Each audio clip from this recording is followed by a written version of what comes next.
Today I'm going to show you how to delete a property from Google Analytics account. For this you have to log into your Google Analytics account. So here I have already logged into my Google Analytics account, and now click on the admin section. After clicking on the admin section, you will see the properties here, and as you can see I have a property here, stock complaints.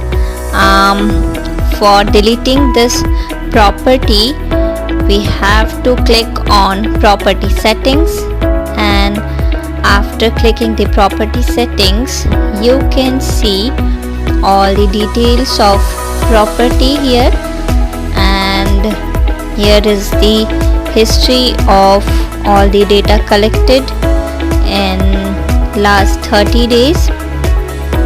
Now for removing this property you have to scroll right and go to the move to trash can button.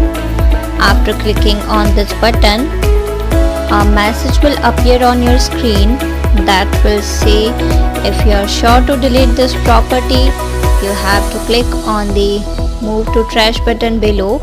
After clicking this button you will process your property for the deletion.